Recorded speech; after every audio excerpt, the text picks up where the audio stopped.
we have the best of the best in this store, but this room has to be the best of the best of the best. You know what I mean? Oh my gosh, dude. You know, it's getting serious when I get the ladder out. Oh yeah, it's getting serious. It's part of a bigger amp package. I actually got both these guys in yesterday. Wow.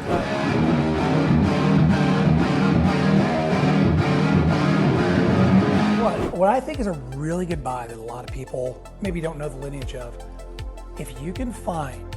All right, everybody, it's time for another episode of Axescursions at Nashville's premier Guitar Center location. But we're doing something a little bit different. We're going to meet the man himself, the myth, the legend. I'm talking about Tony Higbee, who runs the Platinum Room over here at Guitar Center. So before we go in there, do me a favor, shred the notification bell, like this video, drop a comment, let us know you show your support. It's the easiest way to show your support without ever having to open your wallet. But if you do want to open your wallet, stick tuned for the entire video, because I got some crazy options like this incredible brand new Dave TV shirt. That's right, if you know about this, you already know, folks. So stay tuned for that, and now let's go do this.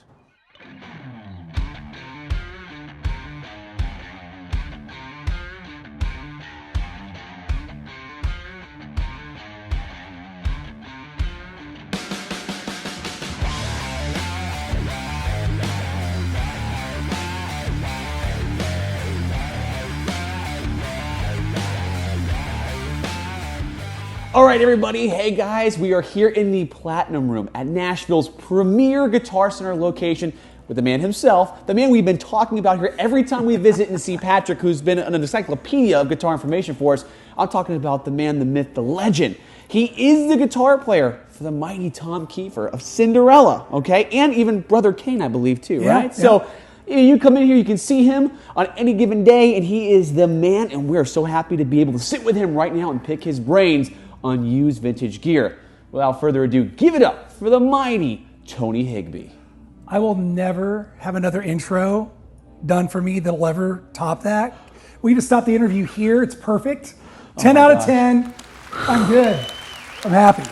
It makes me so happy to hear that, because I haven't done an intro like that in about 3 weeks, so I'm a little rusty. So I feel special. Okay. I feel special. Good. See, that's what we like. We like to make everybody feel special. We're happy you guys are tuning in. Thank you for letting us do this, because we've been trying to link up. I've been trying to link up with you for probably months now. I literally didn't even know you lived here. I had no idea. And then Pat, like after the second video came, and I was like, wait, this is another video? And then Pat's like, yeah. And I go, does he live here? And he goes, oh yeah, he's in town. I'm like, I didn't know. And then I reached out, because I felt bad. He goes, yeah. He goes, he keeps trying to meet up with you, and he keeps missing you. I'm like, well, I'm never going to be there on a Sunday, dude. That's right. Sunday and Monday, I will never be in this building. That's a good place to be in your life. Absolutely. You don't have to do that. Yeah, no, it's like, even if I'm not on the road, even if I am working, I will not be here on a Sunday or a Monday. It's good to know. That's right, because now, really right now, today we're on a Wednesday, so we don't have any issue. Wait, it says Thursday? Oh gosh, it is Thursday, right? I don't even know, but sure. Shit, it is Thursday, right? Okay, yeah, so Thursday we can catch you here. So we're going to talk about everything in this room, which let's just break right into it. When you're not on tour, killing it, shredding on stage, you manage the Platinum Room at Guitar Center. What does that entail? Man, it's kind of basically the Platinum Manager is the word for all things vintage and expensive, I guess, like in Nashville anyways. I'm the vintage guitar manager and the Platinum Manager. So, old guitars and expensive guitars, all stuff that's like hand-built, handcrafted. I'm really particular about what we put in here, and I want to make sure that it's the best of the best, stuff you're not going to find everywhere, and, really cater to, all the guitar players in Nashville who are just looking for something that's a cut above anything that you can find in your average shop, just something special. And that's tough too, because we're out here in Nashville. You have all these different vintage shops to compete with. The fact is, you got to go above and beyond, and it's cool. You curate all the pieces in here. So what's something that you've turned down in the past? As far as like what you'd want hanging on the wall here, someone maybe brought in, you're like, what doesn't meet the grade? You know what? The thing is, the grade is kind of a moving target. We've got some great guitars that used to be in this room that aren't anymore because I had to pick and choose and make room for other guitars. You know what I mean? Not because they're not great guitars. Yeah. Prime example of this, Ernie Ball Music Man guitars. They are fantastic guitars. They're really well made.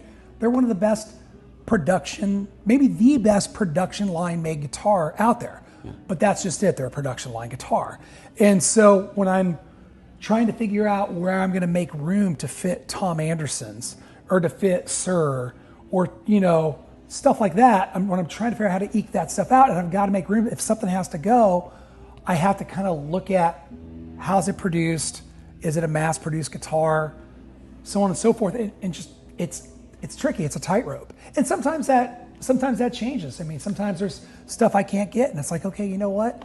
I can't get any Rickenbackers because, like when Tom Petty died, I couldn't get a Rickenbacker in this room for 2 years because everything that we got scooped up instantly. Oh, I bet. And so it's like, okay, well, what are we going to hang in here in its place? And maybe that's Music Man, or maybe that was Duesenberg for a minute. You know what I mean? Oh, I remember. Yeah, that's right. You see them a lot. Absolutely, and we do, and we still have them all, and they're still in the building. We just, we have limited space, and I have to be, like I said, real conscientious of making sure that just, we have the best of the best in this store, but this room has to be the best of the best of the best. You know what I mean? Just that top shelf, so that when somebody walks in here, not that it's stuff that's necessarily beyond a lot of people's pay grade, because that's not the point. The point is they walk in the room and they just look and they go, wow. We want the wow factor in here. That's what I want. A room that when I walk in to come into work, I go, yeah, look at this. So, and I generally do. If you take one look, I think that's definitely easy to tell, right? Yeah. Absolutely. So let me ask you a question then. When it comes to getting this inventory in here, you probably source a lot of these out too through your own contacts, right? Yeah, I do. That's a big part of it, right? So a lot of this won't just come off on the street. This takes effort, contacts, relationships, probably over decades, and it all culminates right here, right? Yeah.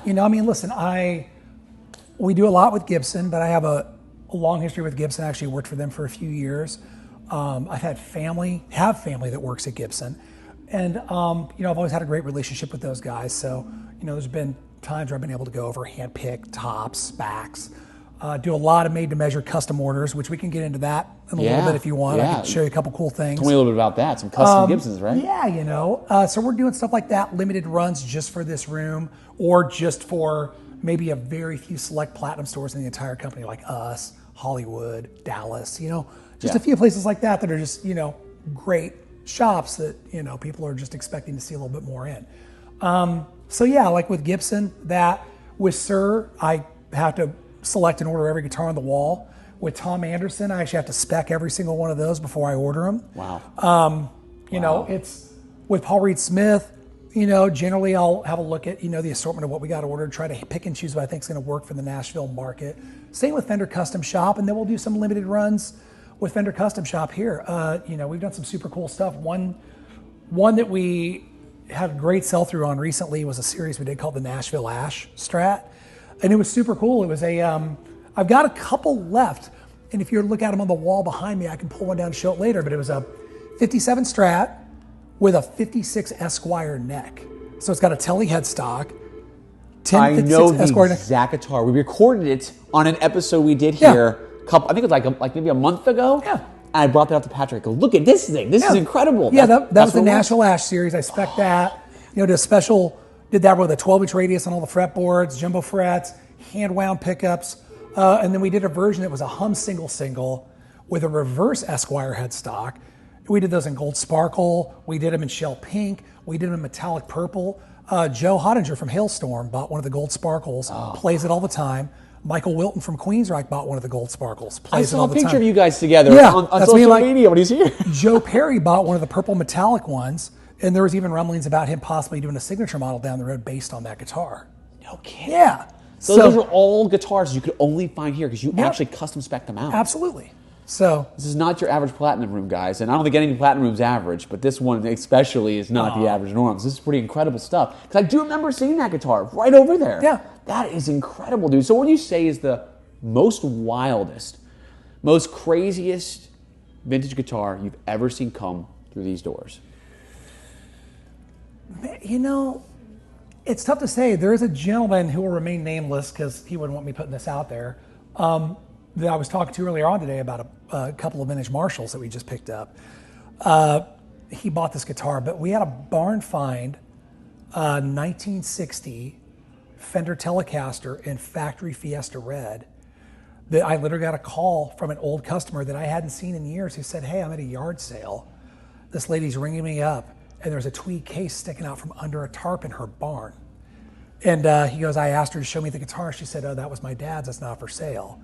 And he's like, yeah, but can I just see it? And after a lot of haggling, he actually got her to go get the guitar and pull it out so he could just look at it. And she had no idea. She was literally talking about taking the guitar that had like 5 original strings left on it and making some sort of wall art shadow box piece out of it to hang in her living room.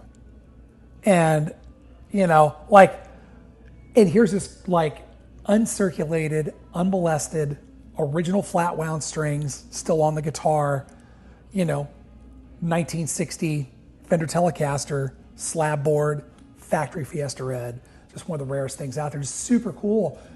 I've never had seen one before or since in person. And we got that, and it's kind of like, what do you tag this at, you know? And then word got out that I had it, and I already had a committed buyer, and then I had guys like, you know, Bukovac and Bonamassa going, hey man, what's up with this Telly? And I'm like, guys, it's already, you know. Oh, and wow. yeah, you know, like, but that was a really special piece. You know, we got some super cool stuff, super cool guitar there. Some other cool stuff that we had come in. You know, I can think of a couple things.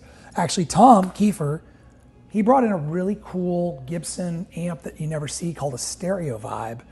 That was a tweed amp they made in the 50s that has a 12-inch speaker in the center and a pair of 8s on each side and 2 separate power amps. And you flip it on, you flip both things on, and the trim fires through the sides. Wow. You plug into that thing and start playing Love Hurts in this room, it would make you nauseous because of the surround sound. I actually wound up selling that amp to Joe Walsh. He kidding. He lives out here, right? I heard about that.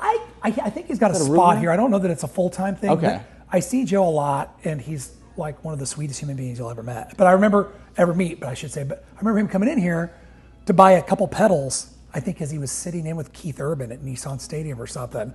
And he's like, what's that? And I plugged him into it, and he's like, okay, I guess I'm buying that too. And I'm like, all right. So I think that did Tom's heart some good. That's like, he let that amp go, but then Joe bought it. So I think the question is too, did he arrive at the store in a Maserati? No. Okay, so just making sure he doesn't go by that anymore. I mean, to be fair, according to the song, he doesn't drive. So. Oh, that's right. And also, to be fair, I've never actually seen him drive. I don't know if that's true, but every time I've ever seen him, he shows up, somebody else is driving. No kidding. Yep. It's probably a smart way to do it, especially with drivers today. I'd rather do that. Come on. Yeah, exactly. Now, did that barn find, that Fiesta Red Telecaster, was that in Nashville? Yeah. You're kidding just me. outside of town. Just outside of town. Yeah. Wow. So it just goes to show you still hunt after those garage sales.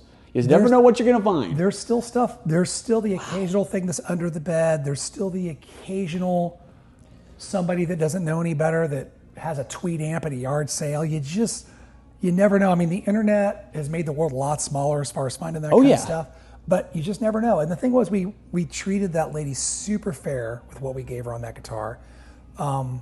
You know, because, I mean, we're under a magnifying glass more than most. We have to be fair. We have to, you know, do the right thing and be honorable about what we're going to pay somebody for. Or you have other like that. Right, you have other times where maybe you guys don't know what came into the front door, what have you, and then all of a sudden everyone's bragging about the killer deal they got because they took advantage of Guitar Center. Oh yeah. Happened with the Kramer Nightswan from like '88 that they thought was a new one, and I think the guy, they literally had on the wall for like $600. Yeah. And that was when that market ballooned. Well, yeah. Well, there was also like the story too Gs. where one of Nuno's old guitars wound up at one of our stores. That's true. Yeah. That's true, dude. And somebody spotted it.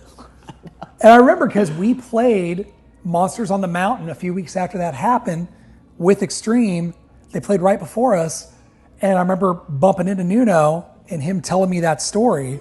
You know, but it was like at a Guitar Center in Denver for like $800 and they didn't know what it was. Oh my gosh. Isn't that wild, dude? It's nuts. I mean, listen, you have those stories. I think back years ago to, wishing I had pulled the trigger. I saw at a Guitar Center in Atlanta, like in the early 2000s, I saw one of those Jay Yuenger Icemans. Oh, wow. The green with the silver stars. Yeah. And the You never think about those, right? Dude, the only time you see those are when you see replicas overseas at like DH Gate or like Alibaba. They're all fake. I've never seen a real one either. No, there's a real one hanging in there that a buddy of mine wound up buying for like $7.99 with the case. And this is in 2001, 2002. We were roommates, and then when he needed money, he sold it at that time, like less than a year later, and got almost $4,000 for it. And now you can't touch one of those things for like under $15,000 if you can find it. Isn't that wild? It's nuts. Damn, dude, that's one of those guitars. So knowing your history in the vintage, the used gear market, what are some current trends you're starting to see? Is there any guitars that are really getting some heat behind them? They're starting to go up that you noticed? Man, you know, it's so... You know, a couple of recent ones that are kind of sleepers. I think the white Lzzy Hale Explorer starting to sneak up there a little bit. Really? Because they've done multiple Lzzy Hale models, but that white one they only did 400 of, if I remember right. And they never did a second run. The black one, I think they did a run of 400, then they did another run of 400. Yeah. You know, but that white one, I'm starting to see that fetch a little more. That, speaking of Explorers, that Gibson, that Dethklok Thunder Horse Silverburst Explorer. Remember that? Yeah, dude. Yeah, those are starting to climb up there too. And he had another. Well, it wasn't him. It was God no. So I'm forgetting the name of the band. Around that same time, it was called it was a Tobacco Burst Explorer.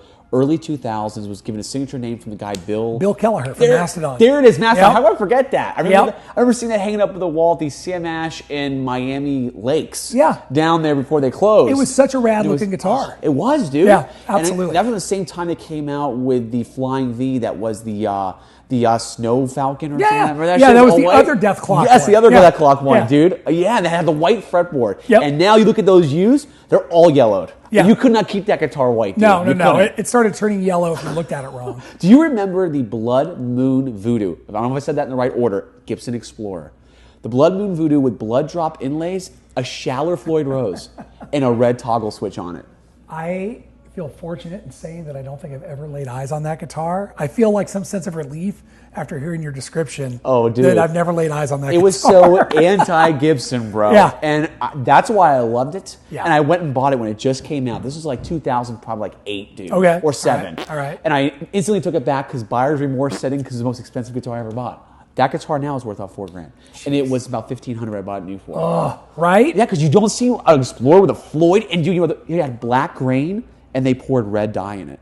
Oh, okay. So all the grain had red in it. It was like, remember, Twilight was hot. Vampires were a very popular thing, okay? So let's do it to a guitar. Yeah, damn, dude. Hey everybody, just a quick reminder. If you'd like to show your support for this channel, and we'd love it if you would, make sure to check out our limited edition Masters of Shred merchandise at www.mastersofshred.com.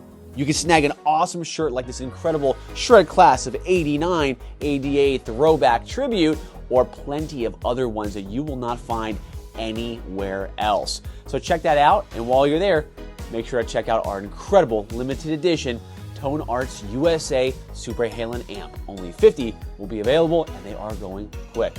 Now back to the show. What was that? Was that Fender Custom Shop did those Game of Thrones guitars? Oh my gosh, I know, dude. And I think they said that they weren't allowed to keep them, right? I think one of those guys that did that massive all-star video asked for it, and we're not even going to sell it to you. Yeah. Well, if he wanted one, hell, Guitar Center might still have one of those in our distribution center. Those things sat around forever. Okay. Oh my God, for so long. So you guys have like older model guitars at your distribution center? Not much. Every once in a while, I'll see a surprise guitar show up, and I'm like, where did that come from? Time capsule piece. That's like Yeah. But for the most part, we're pretty smart about, our buying and our turns and our sell-through. You can just never predict. The Game of Thrones guitars, you would have thought those would have all been gone in 2 seconds, and they lingered. It's just kind of hard to tell. But then every once in a while, there'll be a surprise guitar that we're like, really, that one, gone, like those Gibson, what was that double cut they did like a year or two ago? The lost, the Theodore. The lost body shape from the 50s. Isn't that one that's like a little flower sprout? Yeah, it was like tulip cutaways. Yeah. Yes. I remember seeing that and being like, "Ooh, we're gonna be looking at those for a long time," and they went pretty quick. Right? Yeah. Okay, how do you feel about the Victories? the Gibson Victories. Those ones are like that 80s style Yeah. shredder. They brought the body back, but I don't see them really taking off. Or taking off. I haven't had anybody ask for one. Listen, it's all about the market, though. It could be, somebody. Maybe there's a market for those in Florida or in LA, or that's what that's definitely one of the things with Guitar Center. Some of the bigger stores, bigger markets, we definitely have to have the conversations with our corporate office, and I'm really good about it, and a few other guys are too. Going, hey, just because it works in Nashville doesn't mean it's going to work in LA, or doesn't mean it's going to work in Miami. Like in Florida, they've always had like a big, heavy scene, death metal scene and all that. They can sell custom shop Jacksons and ESPs and stuff like that. We'll sell a few here and there, but nothing like down there. But really? I'm sure they don't want the Telecaster selection that we're going to have in Nashville. You know what I mean? Right. So, and it's just all those kinds of things. Yeah. You just got to keep in mind. Especially, I think that band Death came from Orlando too, right? Exactly. I mean, it's like, dude, he was playing what is he playing? A BC Rich? Yeah. Wild BC Rich looking shape. That is a metal town. So has the market, it's definitely changed the last 5 to 10 years for vintage gear. So how much so, like, being in it, looking at it, what have you noticed? Like, how's it changed? Like, is it just gone up through the roof? Is it more accessible to everybody, do you find? Or It definitely went through the roof in the last 5 or 6 years. We had a big bounce back from, obviously the vintage market completely tanked with the housing market back in 2008. And we had guitars that we were upside down on for 5-6 years that just sat around in stores because we bought at the height, everything buckled, and then all of a sudden you had a guitar that was a $35,000, $40,000 guitar that now was a $15,000, $18,000 guitar. You're in it for $25,000, and every vintage dealer I think dealt with that. Yeah. And it was a really slow time and it was a rough recovery. And we sat on a lot of stuff for a long time and waited for it to bounce back. There was a few pieces over that time, like most dealers, that I'm sure we let go and took a loss on. But it's just the economy. Sometimes you just got to take the hits and then just kind of keep on rolling. But since then it's built back up to where it was and beyond. I see some amps getting really strong. It's going to ebb and flow a little bit. I think a lot of that's going to happen with just the general economy and just people's willingness to let the dollars fly, so to speak. Right. I think a lot of people have a lot of expendable income, but if they get nervous about something, whether it's the state of the world or the cost of a carton of eggs or something like that, just anything in life, they'll tend to hold on to their money a little bit tighter and be a little more cautious about that stuff, not be quite so frivolous. That being said, right now, in the vintage market and in the high-end guitar market, I really haven't seen that lately at all. I think maybe some other areas are seeing that, but here so far I really haven't. Wow. We've been pretty fortunate like that. Stuff's holding value, continuing to go up in value, and if you get the right piece, you've got the guys that are willing to say, hey, I need that right now. Do you think we'll ever see ESPs from the 80s, Kramers, Ibanez from the 80s reach Gibson 59 status? No. Okay. And that was an easy one. Well, and here's why. There's just way more of them. There's just more of them. I think those guitars are continuing to go up. I think they're going to keep going up. You can get good money for a Sandy Micheal, especially if it's got a Floyd or a vintage style Strat trim. Having a Keifer trim or something that's maybe not as desirable, that can hurt them a little bit. Man, those old Strat headstock, early Charvel, low serial number, those, A, they're great guitars, and B, there's not that many of those out there. Same with the early Hamers. Oh, the Hamers Old have gone Hamer up. standards, Yeah. man. If I would have known 5 years ago what a 4-digit Hamer standard would go for, I would own 2 or 3 already. Now I'm like struggling with the idea of spending $15,000 on a Hamer standard, just like. Isn't that wild, dude? I never saw that coming either. Yeah, I wish I had one. I've actually got to play a couple of ricks on stage when we've done shows at Cheap Trick, and including the checkerboard one. If you want to talk about floating on air across the stage. And ever since then, I've wanted one, but the prices are just like, Talk about a guy who's on the vintage game market before anybody else was, just collecting them, right? Yeah. No one cared. I can't even imagine what that warehouse looks like. I can't imagine. I have an inkling of an idea, but I don't think I could truly comprehend it unless I was standing in there. Right? Yeah. So let me ask you, has Tom Keifer been an influence on you as far as vintage gear goes too? Because he was an avid collector too. In the 80s, he started stocking up. Tom, absolutely. And, but Tom was an influence on me before I ever knew him, much less played a band with him. He was one of my faves, Cinderella was, they're one of those rock bands from that decade that I feel like there was a handful of bands that you could have made a record with them in the 80s or the 70s or the 90s, and it all depends on how it was produced and how the band was presented. They were going to be successful because they had great rock songs. Right. Cinderella, Tesla, Kicks. Obviously Guns N' Roses, but they continued on even after grunge. Bon Jovi took it in the 90s. Yeah, 2000 rebirth, yeah. Yeah, and I think the only reason they struggled in the 90s was because of the way they were presented in the 80s. And that's a whole other topic outside of this room. But yeah, he was always an influence on me just because of the guitar tones on those records are fantastic. And then to get to know him and find out, like, hey, man, what were you using? It's like, that whole first Cinderella record was a 200-watt Marshall Major through a 412 cabinet with an MXR EQ pedal. That's the whole album. And I'm like, really? And he goes, I go, what about different guitar tones? Oh, Andy would just mess with the graphic EQ pedal. You are kidding me. And you're just like, so then what's he do? He goes out and buys a dozen Marshall Majors after that record's made, and he starts making some money. So he's got like a giant pile of Marshall Majors, so he's got those. You know what I mean? Like, right. Yeah. Dude, you know what's crazy? A Facebook Market find for me last year in December, Jeff LaBar's son, Sebastian, I believe his name is, listed his dad's JCM 800. Yeah. From 86. Did you get it? I was working it. I was working so hard to get this amp. I wanted it so bad. He was selling all the cabinets. Yeah. But me being a little shit, I wanted to say, okay, well, a little bit of a deal if I buy these two cabs. I just wanted the history there. Missed it. He ended up selling it to Jeff's old tech, who really wanted it. Yeah, Brian. Oh yeah, Brian has it, I guess, now. Yeah. If Brian, if you ever want to sell it, I'll give you exactly what you paid for it. I promise. I just want to have it on display in my shred den, so when I do interviews, people come out, I'm like, this is rock and roll history. I just want to bask in the glory of this amp and where it's seen the world, Totally fair. And I know Brian really well. It's a good friend. It's in good hands. And when you start telling that story, it's like, man, I think Brian has that amp.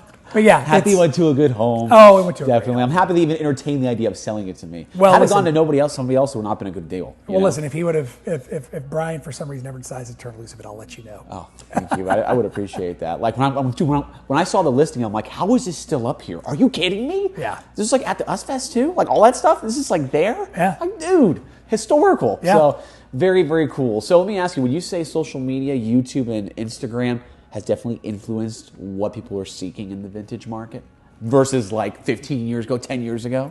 I don't know. Well, every once in a while there's something, you know what I mean? It'll influence, something here and there. But what I think social media has done is two things. It's helped educate people to be able to find out the information about what the amps were that were used on their favorite records, what the guitars were that were used on their favorite records, pedals, so on and so forth.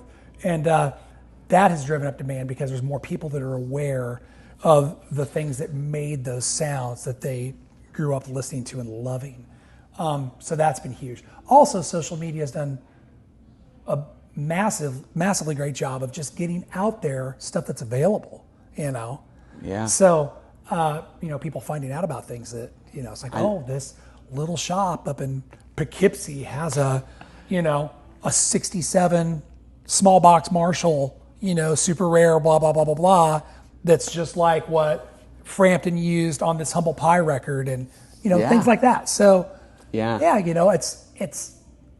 it's been a very positive thing in that regard. I remember actually going into before we had, Instagram and Facebook, we had Craigslist. Yeah. So I would go to a thing called Craigslist Tempest that would allow you to search every Craigslist listing in the country. I was not scared of shipping a guitar to me. So I would look up Kramer's, I look up Charvel's, just to see if I could find one in a different state. Yeah. Say, hey man, listen, I'll give you more and I'll ship it to me. So I think what we're gonna have you do now is show us the Platinum Room, all the trinkets and these incredible guitars that you've curated. Walk us through, me, show us some of your favorite ones. I mean, you know what? Here, I'm going to kick it off right now, okay? You are going to build your dream rig. Let's just say you don't have your dream rig at home, okay? All right. You don't have your favorite amp. You don't have your favorite guitar. You can only pick what's in this room, an amp and a guitar. All right. What are you going for? Who, me? Show us. You. All right. Let's do it. Let's do this right now. All right, so you're going to pick out your dream rig guitar, one amp, in the Platinum Room, Nashville's premier guitar center. All right, let me... And there's a lot to pick from in here. Do you see even they got the Joe Satriani in gold up there? Oh my gosh, that's so beautiful. Whew. Yeah. Oh boy. Okay, okay. There we go. I think you found the amp. Uh-huh. Uh-oh. Oh, are we filming? Yeah. Oh. He's hunting, but this looks pretty good here. Oh boy. No, you're asking. Oh yeah, this is going to be great. You're asking, so we're going to do this. Oh, I appreciate it, man. You know, it's getting serious when I get the ladder out. Oh yeah, it's getting serious. All right. There it goes.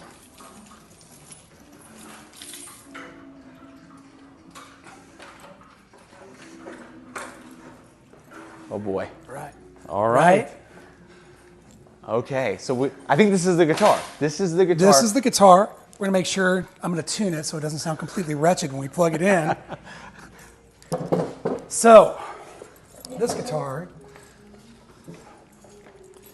limited run from 2023, 59 Murphy Lab, heavy gauge Les Paul standard, hand-picked top, hand-picked back, 8 pounds, 4 ounces, Brazilian rosewood fretboard, super limited, had a limited custom bucker made for it with an Alnico 2 magnet, 7 Alnico 3 magnet, which is standard in the custom buckers.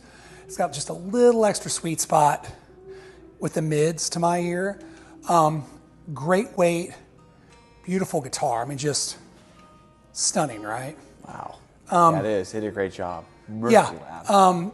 Just featherweight. You could play this all night, zero issue. It sounds incredible. It plays great. New, these were $20,000. They were very limited. We got this one in from a good client who has great taste and had a few of these. And it's funny, his reason for getting rid of this one is I get these guys every once in a while. I understand different strokes for different folks, that the top was too nice. It was, yeah, I love it, but the top's so nice, it's almost not believable. And I'm like, that's a hard thing to discredit a guitar for right there. You know what I mean? I understand where he was coming from, and I get guys like that. I get a lot of customers who are, they almost don't want the guitar to outflash them on stage. Yes. You know what I mean? Yeah. And so yeah, that was his reasoning for letting loose of this one. And then as far as amplifiers, you can't go wrong with this. Now, I was talking about the metal panels earlier on, the late 60s, early 70s Marshalls, that I think are just a great buy for anybody trying to get into the vintage market right now.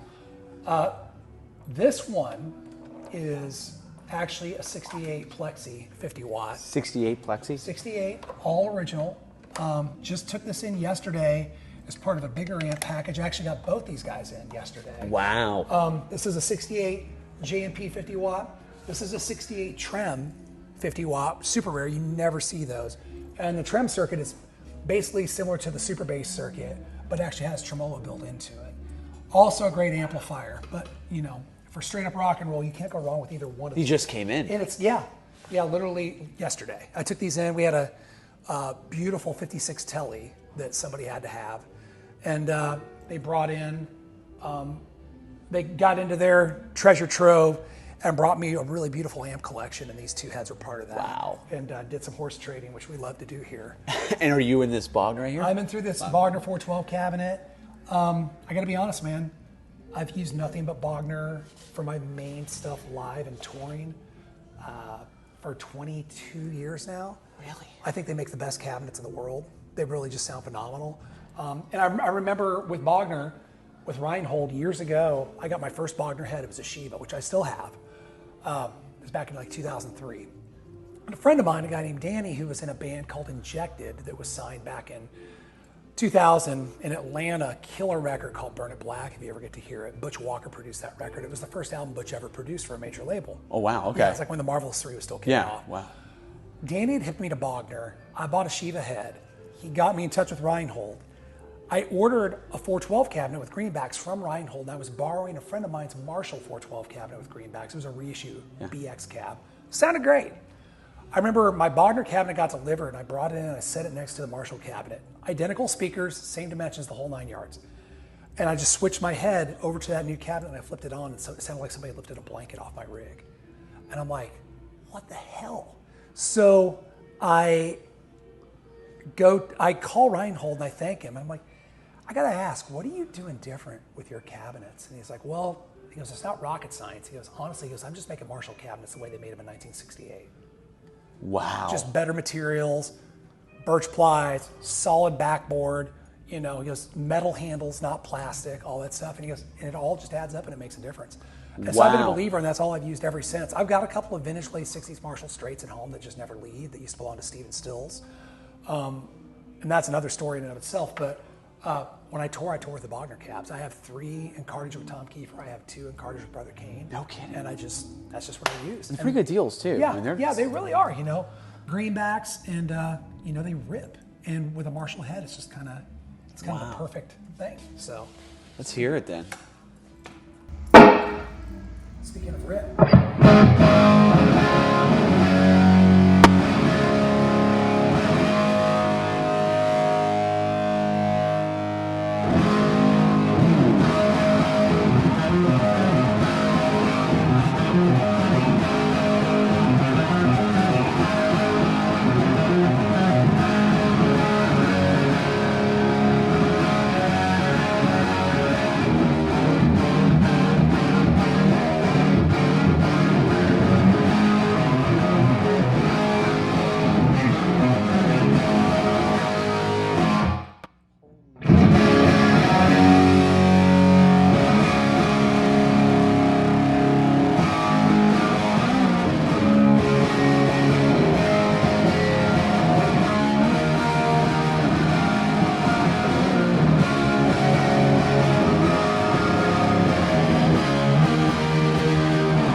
Right? Okay, wow.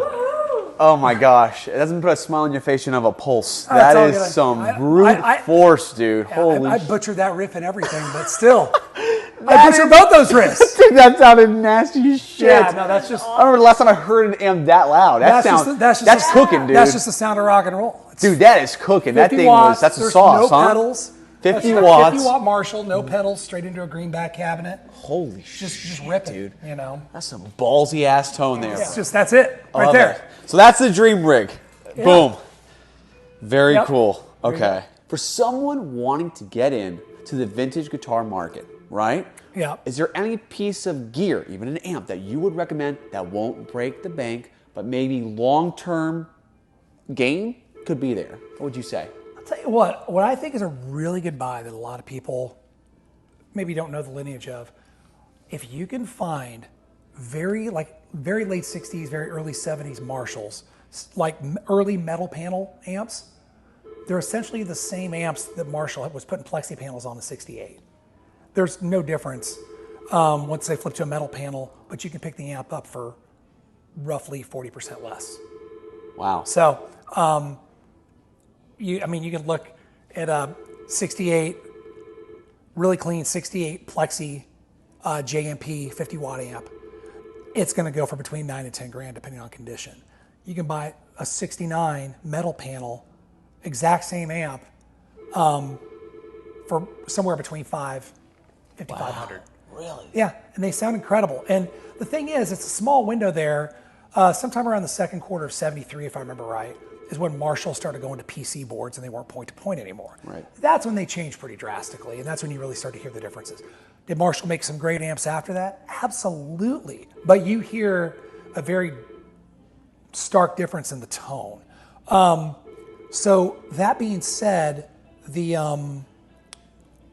you can find those early metal panels that kind of hover in that window, you can get a lot of amp for a super, super good price. And I think those, once all the Plexis are scooped up, those are next on the list, and everybody's going to be going after those. Wow. Yeah. You guys heard it here, okay? As an expert. So I think before we post this video, I'm going to have to look into this, acquire one for myself first. I've learned this before. I know a dude. I've talked about the PD Vandenbergs one time, and then the price shot to over 2-3 G's, and I'm like, I paid $5 for mine at a Guitar Center. Nice. Yes, used, okay? Yes. And then I put them out there, and I'm like, that's what happened. And same with the Nightswans. You want to talk about that shit? You start talking about it, through the roof. Yeah. I don't know if people start talking about this yet, but the Steve Vai gems from 88 to 91, the floral, those are already, yeah. Dude, something like $7-8 grand, and that's a shredder guitar. Yeah, That's absolutely. I mean, the most expensive shredder guitar, I think, right now, going up. I mean, it's definitely up there. Like I said, those early Charvels, some of those early Jacksons, especially with the killer graphics. Some of the Kramers. Some of the Kramers with the Dennis Klein and Klein and the Dan Lawrence graphics. Yeah, absolutely. All those are like, dude, I remember when Absolutely. those Kramers weren't worth anything. Oh no, you couldn't give them away. I mean, the first decent electric guitar I ever bought was a USA Hamer Centura reverse headstock hum single. I remember those, yes. I bought it in a pawn shop in Indianapolis for $275. There it is. And I've still got that guitar. It needs a bunch of work. I'm actually about to send it over to Adam at FU Tone and be like, dude, fix this guitar, make it work. I can't even intonate it to it. The saddles are stripped and might need a whole new Floyd and it's got a ground hum and all that. But it was my first decent electric guitar. I don't know when the last time is I used a Floyd for anything, but damn it, that was my first decent electric guitar. And decent electric guitar, you never know. Someday I'm gonna need it. You know what I mean? I still try to find the first guitar I ever bought, which was a West Tone. I bought it with change. Yeah. I actually stumped the guy, and the guy looked like Booger from Revenge of the Nerds. He came to the house when he was just. I actually duped him because I didn't have all the cash. It was $60. Nice. And I pulled out $10 in pennies and shit. Guy's like, I can't believe this guy. And I sold the guitar to a buddy from high school, and I'm still trying to find on Facebook. Yeah. I'm like, tell me you have it. The guitar's not worth anything more than $60 to this day. Yeah. But just the fact that I learned all of my little hammer-on tricks on there, I want the guitar back. Yeah. Do you know what I mean? Yeah. Yeah. Do you have a guitar that you ever sold that you wish you never sold? Well, I have a little bit different story. So I'm doing the math right now, 18 years ago, I got diagnosed with Hodgkin's disease, lymphoma. Okay. And at the time, I was just married, no kids, still don't have any kids, but I just got married, I just bought a home. But I'd worked for Guitar Center for a while, I'd worked for Gibson for a while. I'd amassed some guitars. And so I think I probably had 26, 27 guitars at the time, right? When that was over with, I had 2. Oh, wow. I just had to sell almost everything I had. I sold, and basically got to the point where it's like, just bad timing. Just bought who expects to get cancer when they're 32 years old, right? Dude. And even with insurance, just, listen, I had a lot of friends who helped, a couple of huge benefits, stuff like that really helped out a lot, but still it was touch and go. And I finally got to the point where I looked at my wife and said, hey, if I have to get rid of these 2 guitars, we're gonna lose the house. So luckily that never happened. And I missed a few of those guitars drastically when I first had to get rid of them, but since then, over time, I've managed to replace everything with something I love just as much or more for the most part. And I'm not so, I think I just have a different perspective because, when I got done with that, it was like, okay, I could be heartbroken about it, or I could just recognize that it's stuff. And thank God I had that stuff when I needed it. And it helped us through a tough spot. And, things come back around. We're 18 years later, knock on wood, I'm still in remission. I'm healthy. I'm healthy. I'm great. And, I've got plenty of guitars again. And, I'm in a good spot. It's fine. So I don't have anything that I'm just like, oh God, I wish I'd have never got rid of that guitar. Because I've pretty much replaced all of it with something that I love just as much or more. Wow. Yeah.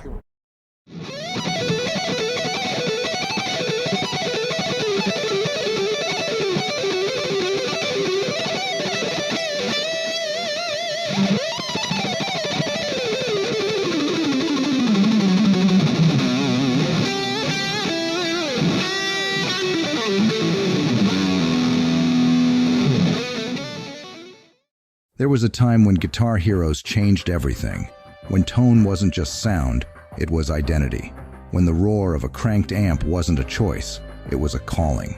That time never left. It's alive, right here, right now.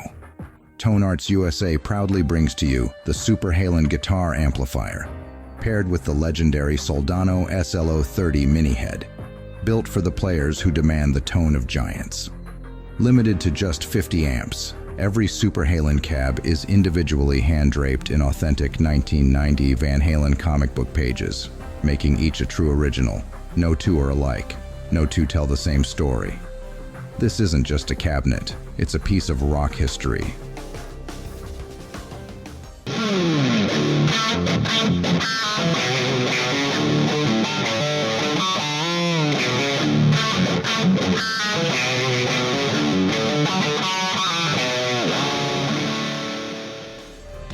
Matched with the rehoused Soldano SLO30 mini head, a true modern classic, sustained for days, all packed into a compact head that looks as killer as it sounds.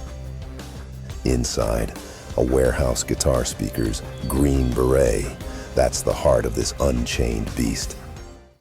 Visit www.mastersofshred.com now to reserve your Super Halen amp before you can't get this stuff no more. You guys had Strats here that were like that, aged relic. They had Floyd Rose on them. Yeah. And I was like, oh my gosh. Oh yeah, Those go. Those were. I remember those Strats. Those were the Supernova Strats. They were designed by Robbie Gustin, who's the platinum manager of the Dallas Guitar Center. Really? Yeah, and if you looked at those closely, they were generally a black over a sparkle finish. They were Yes! a relic, and the headstock was the sparkle finish that matched the one that was peeking through. That is so great. I actually sold one of those to Joe from Hailstorm with the green sparkle finish peeking through. He loves that guitar. Speaking of Joe, Yeah. you have a guitar here that is custom ordered. You custom ordered it for him Yeah. through Gibson, Yeah. and he gave the green light to showcase it here. Yeah. I'll show you a couple of custom. We do really awesome like one-off orders for people constantly. No kidding. Yeah, and so I've got a couple of great examples in the back. If you guys want to check them out, I'll bring them out. You guys want to do that? Let's do that. Yes, please, All right, please. yeah. That'd be awesome, All dude. right, let me go grab them. Great. Let's do it. You're welcome. Awesome. Well, you want to start with Joe's? You want to start with another one, or Yeah, whichever one you Joe's, do. whatever you think. I don't even know what's in them. You do. So All right. whatever you think is best to start with, I'm all good. I'll tell you what. Let's just start with Joe's because we were talking about Yeah. it. All right. Let's pop this thing open. It's like Christmas every time. Oh, dude, that's gotta Right. be awesome. It is. So you custom Plus spec you got to guitar. smell this. You can smell the lacquer. Oh my gosh, dude, yes. They should bottle That's that and a make smell. a cologne out of it. You see that? Yeah. Now just make sure you get a cut of that when Gibson does that, all right? Oh, you think I'm the first person to say that? I got to be honest, knowing those guys, I'm stunned they haven't done it yet. I know. They've probably got EPA tests going on right now. Right? That is a good smell. Absolutely. So, anyway, so this guitar, I do a lot of made-to-measures, just one-off guitars. It's one of my favorite things to do. I love helping people like create things that they, they had an idea and then we bring it to life and just the look on their face when they get Yes. it. And a lot of those folks wind up getting more and more and more just because they're like, oh, you mean I can do something? Like I can have a Les Paul like nobody else has, or I can have a 335 and, a color that nobody's ever seen. Right. Just kind of, they can dream up their own thing and just really come up with something cool and unique. And the possibilities are pretty endless. I do it with Gibson, I do it with Fender, I do it with Suhr, I do it with Tom Anderson. Just about anybody in this room we can make that happen with, but we do a lot with Gibson because it's Nashville, and Nashville's definitely a Gibson town. We get a lot of guys ordering. And it helps Gibson even more Strats. because you have history there. You Yeah. still work with guys, so you have you have that camaraderie with that company that Yeah. whenever you call Tony, Yeah, right? and you got and like you, I'm passionate about it. So the amount of shit I forget in a day is stunning. But I can tell you what pickups should go in that guitar because of the materials and the blah blah blah. Well, maybe if this is an all mahogany body, you should do a custom bucker with an Alnico 4 magnet instead of an Alnico 3 magnet. We used to have a saying in the phone, right? I've forgotten more than you'll ever learn. Exactly. That's a great reason right there. Exactly. That's what it was. So anyway, so Joe from Hailstorm is a good friend. I love that guy like a brother.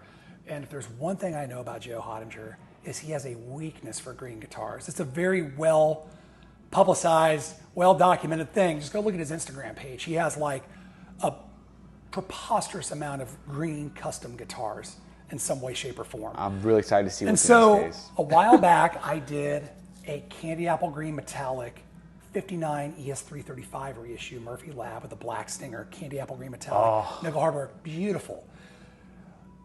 Me being slightly nefarious and just knowing Joe, I ordered the guitar and was like, hey buddy, I got your new guitar in. And he's like, what?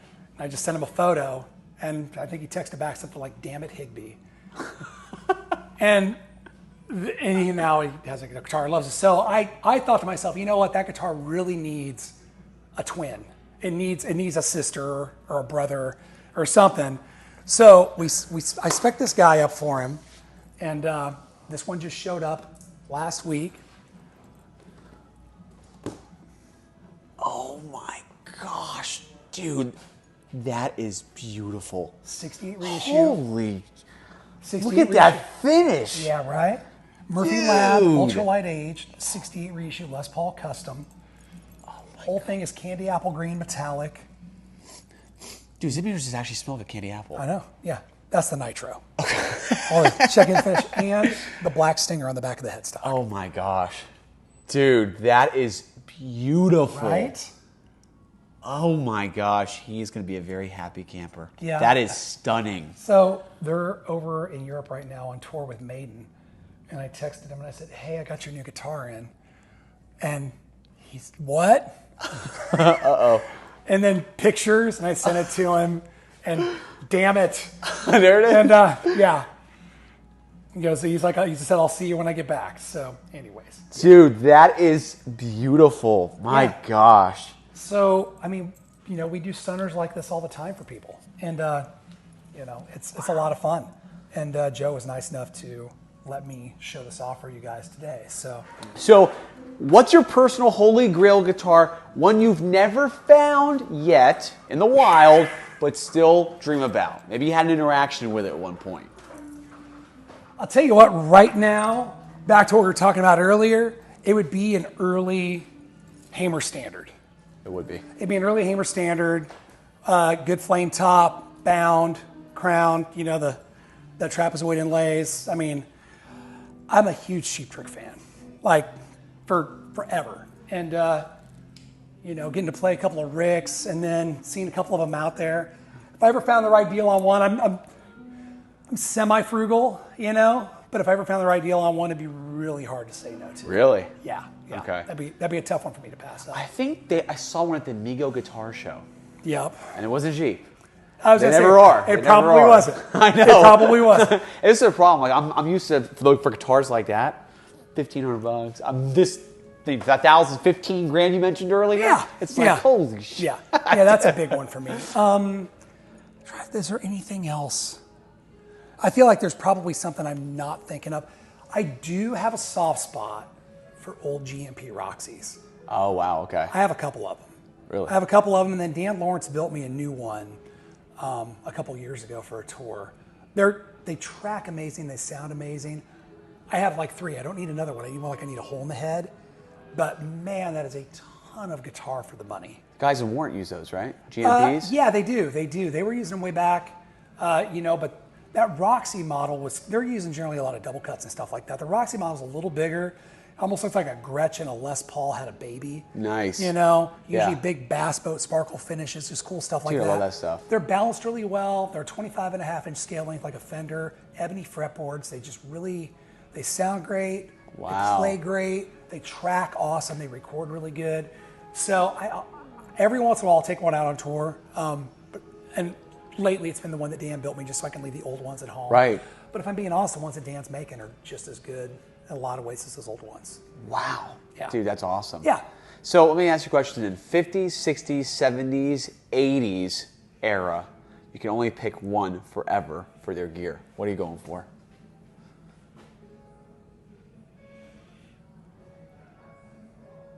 Probably 60s.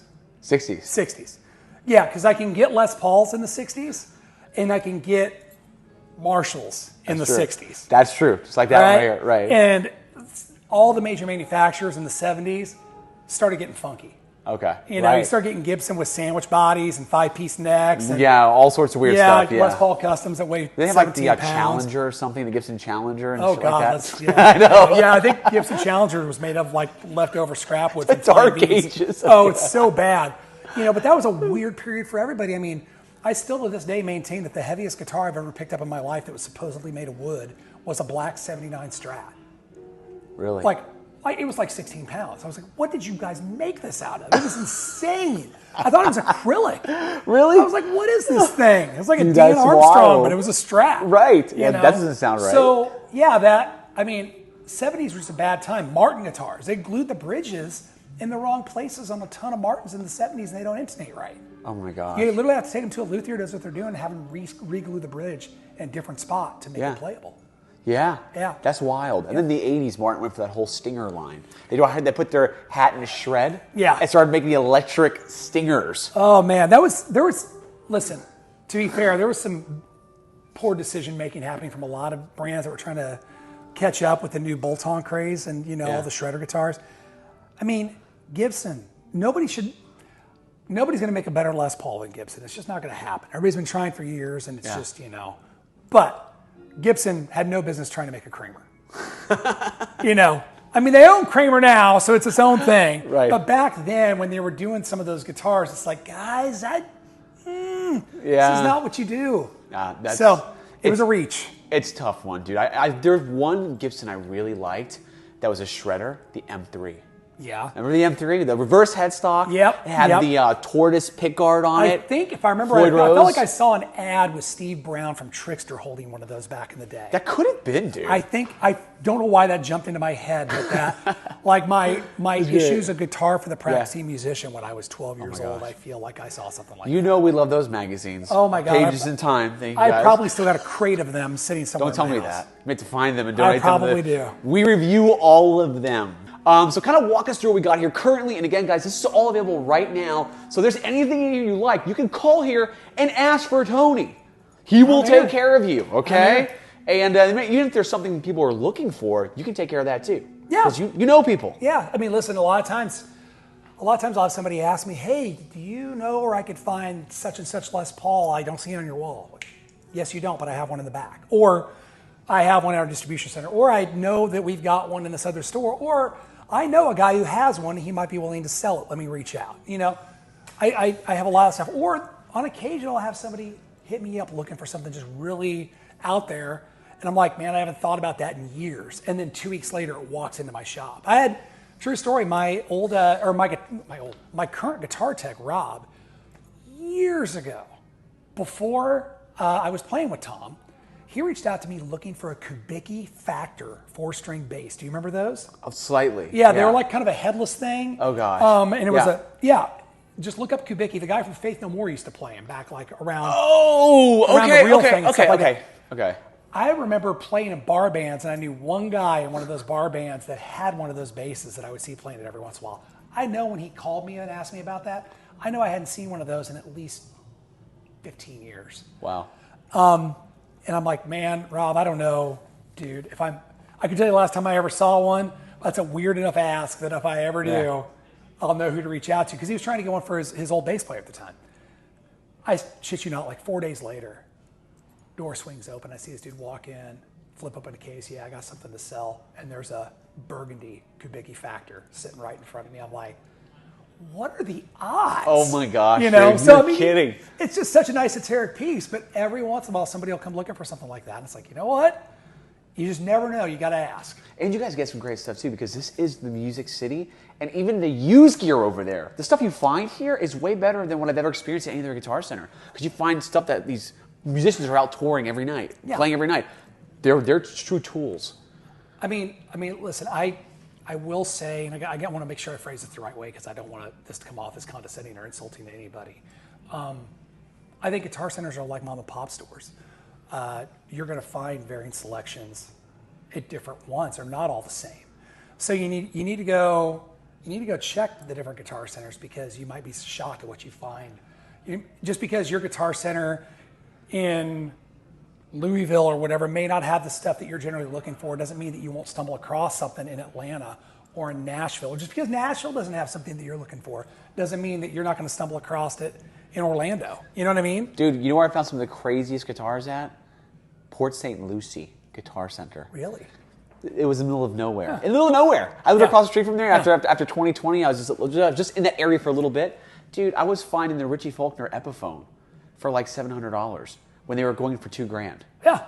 It's like that really weird flying V he did with the Floyd on, like you don't find him anywhere. Yeah. All that kind of stuff. I got like a Les Paul, the Floyd Rose on it. I got it for $1,200 stock factory. I'm like, this is insane. Yeah. I sold it for $2,500. Yeah. It's terrible. Like this shit happens all the time. Yeah. So yeah, you really never know. So there's something I do got to ask you about this stuff, especially the vintage gear here, right? Which is, what is something that you will only experience and only learn from playing a vintage guitar or amp? Well, I don't think anybody really understands what a vintage Marshall sounds like until they plug into a vintage Marshall, until they stand in front of it. And they have to turn it up loud enough to make it sound like that because they don't have master volumes. They don't distort on their own. You got to open them up, and it's, you know, the whole term three chords and the truth. That's it. You know, Les Paul through that vintage Marshall, it moves so much air. It's a much more physical thing. You're not ever going to experience that in any way, shape, or form. I'm sorry, with an Axe FX or a Kemper or anything like that. It's just not going to happen. You're not going to have the same overtones coming from the tubes or the feedback capability or possibilities even, you know, get the different notes and how you stand and where you stand and position your guitar in relation to the amp and all those things. It's just not nearly as guttural. Do I understand the application for those things? Absolutely. You know what? You do fly dates, you never know what amp you're going to get. So you just say, screw it, I'm going to take a powered Kemper and I've got my sounds and all that. It's a great application for that. Or you're, you know, doing home recording and, you know, you can't make noise. Yeah. You know, you got a studio, but you live in a condo and you've got somebody on the other side of the wall. You ain't never doing that. You can't. No, God, no. You're not even gonna turn that on and not having a problem. The hiss alone. Yeah, you know. I mean, there's just so much. There's an application for all that stuff, and I really think it's great. But you're never gonna make that stuff sound like that. Yeah. It's just not, and it's not gonna feel the same way either. So. And I see in Nashville especially too, you know, we're still selling tube amps. We sell a lot of tube amps because, you know, people here, they know. And I mean, I saw guys come and empty their amp collections out, trade them in, getting Kempers. You know, okay. And those same guys now, 5-6 years later, man, I should have never sold that Marshall. I should have never sold that Deluxe. I should have never, you know, and they're all coming back kind of looking for that stuff, you know, because it's just not quite the same. No, it's not. Yeah. No, I totally agree. Okay, so how about this? Let me ask you this question then, okay? Out of every guitar you got in here, what is one that you would not sell if you owned it? If I owned it? If you owned it in this room, you would not sell. Well, probably that one that I was just demoing. The one that's too pretty. Yeah, the one that's too pretty. I'd have a real hard time ever considering letting that guitar go. Another one, we were talking about the Nashville Ash Strat earlier. Yes. So yeah, I've actually got one over here that's used. I have a new one behind it for $5,100, but we've got this really sick one with this crazy ash body here in black for $42.99. And that came in used. That came in used. I actually got it from the original owner. Basically, he bought that new from me, obviously. And we had something else come in that he just had to have. And he's always horse trading. Always horse trading. I get guys like that are always like trading and just they're having fun. Yeah. You know what I mean? It's not that they can't afford it, but they just are trying to justify, you know. Yeah. So they just, you know, they keep trading stuff back in. But that one, that's a magical Strat right there. That's a really, really great one. So what we got here? All right, so check this out. This is another made to measure, not for anybody in a famous band, but just a badass guitar. This will be here at the shop. Yeah. Yeah, well, no, this is actually for somebody. Okay. But I spoke to them and they were cool with me showing it. Okay. But, you know, just to give you an idea of some of the stuff we can make happen. This is a ultra heavy aged 57 reissue Les Paul standard, but we did it with a 1959 neck profile, so the neck's not quite so clubby, and it's got a larger fret wire because in '59 Gibson went to a slightly larger fret wire than they had done previous to that, and that's the fret wire size they continue to use to this day. Oh, okay. So wow. Anyways, yeah. So a lot of guys tend to prefer that neck shape and fret wire especially. So we'll do some made to measure orders where somebody will say, hey, I want a 57 gold top or I want a 57 black beauty, but I want a 59 neck in the frets. Oh, wow. Yeah. Oh, my. Right? Dude. So check out that beautiful thing. Oh, wow. Nice dark rosewood fretboard. The aging's Oh, that beautiful. smell. Yep, that nitrocellulose smell. I told you should bottle it. Dude. You know, you got the headstock worn just right with the logo fading off of it. But the real magic of this guy, what really sets this one apart is check it out. Custom ordered with the ultra heavy age black back. Oh my stinger. gosh. Look at that. Dude, that is something else, bro. Right? That is something else. How gorgeous is that thing? Look at that thing, man. Oh my gosh. Dude, this was custom made for a customer. Yeah. That Yep. is beautiful. Ordered it up, had it in a few months, got him exactly what he wanted. 59 neck profile. So how many months would you say estimate does it take to get something like this? You know, it's funny. Maybe 2 years ago when you called and tried to do any kind of thing with Gibson, you were looking at anywhere from 12 to 16 months. Now they really seem to have a handle on it, and they're generally quoting me somewhere in the neighborhood of 5 to 8 months, depending on what you order. But every once in a while I get surprised and I get something lightning fast. I expected this guitar to take every bit of 8 months. It showed up in 2.5. Are you serious? No idea why. When they paged me a couple days ago in the warehouse and said, hey, are you waiting on a guitar for so-and-so? I said, yeah, why? They're like, well, it's here. I'm like, there's no way it's here. And then they started reading me the part number on the box, and I didn't believe it. I had to walk back and look, and sure enough, there it was. I had a few of those lately with them where they quoted me 5, 6, 7, 8 months, and it just sneaks through in 2 to 3. Now this smells totally different than that one, than Yeah. the green one. Yeah. So I think that does smell like green candy apple. This does not. This is much more stronger. Yeah. This is incredible, and this is spoken for. But Yes. wow, Yes. that's amazing, dude. But what I'm getting at is if you want anything like this from Gibson or Fender or Suhr or Tom Anderson or Paul Reed Smith or any of these great brands, it's something that we can absolutely do here. Dude, that is so cool. Yeah. Well, I gotta tell you, I can't thank you enough for letting us in here, the Platinum Room at Nashville's premier Guitar Center, folks. We've been talking about this, man, for now months since we've been talking with Patrick, who's been really giving us a great scope of everything here. Great dude. And we always said, we gotta get Tony on here. Yeah. So we finally made it happen. Hopefully you guys learned something about this vintage gear market coming out here and getting a dose of this. And if there's anything you're interested in, whether it's a custom Gibson, a custom Fender, any of these brands, Tony can make it happen for you, one-of-a-kind build here like this one right behind us. So make sure to definitely like this video, share it with a friend who wants to know a little bit more about Nashville's premier Guitar Center and the Platinum Room.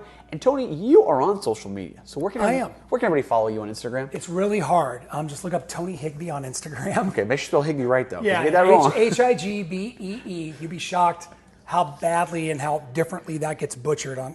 I mean, the Higbee is pretty common, but I see people that they miss the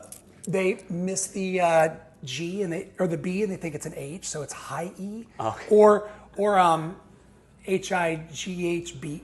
It's weird. I've seen some really magical misspellings of my names over the years. Wow. Yeah, Tony Higbee on Instagram, Tony Higbee on Facebook. And will we be seeing you anytime on the road with Tom or your other band? Yeah. I've got Brother Kane. We're just putting the finishing touches on a new record. Awesome. So I've got we're doing a show actually. I think as direct support for Def Leppard coming up towards the end of August up in Minnesota, and then I fly straight from that show to Louisville to meet up with Tom, and we start a 6-week tour. Oh, that's gonna be great. So we'll be on the road for about 6 weeks, and then next year I know we've already got a chunk of time blocked out for Tom, and I think it's gonna be a pretty big year next year. We've been laying back a little bit last year, and this year not going so crazy. Trying not to, just being smart, trying not to, run over markets too much, and we'll have to get you guys on an episode of Pages in Time. Hey? Because I think Tom was on a 1988 cover of Guitar for the Practicing Musician, if I'm right on that. And you think you own it? I think we should go over it. I think I should be the guy. We can review this magazine, and we both all sit down, and we'll go through the pages. All right. I think that would be killer. We might be able to make that happen. In time. But for now, guys, hope you guys enjoyed this video. We're going to start panning on some of all these guitars in here and show you what they got as of right now. Now, when this goes up, it could be a couple days out. Some of this stuff may not be here anymore, but you see anything you like, reach out regardless. He is your man right here, Mr. Tony Higbee. Thanks a lot, guys. Thanks for watching, guys. And make sure, if you don't know already, check out some merch if you want to support the channel.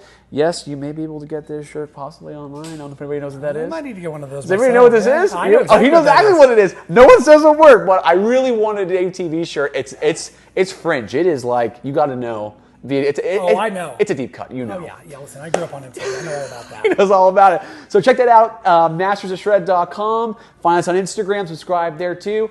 Follow the channel, and thank you guys for tuning in. We'll see you soon.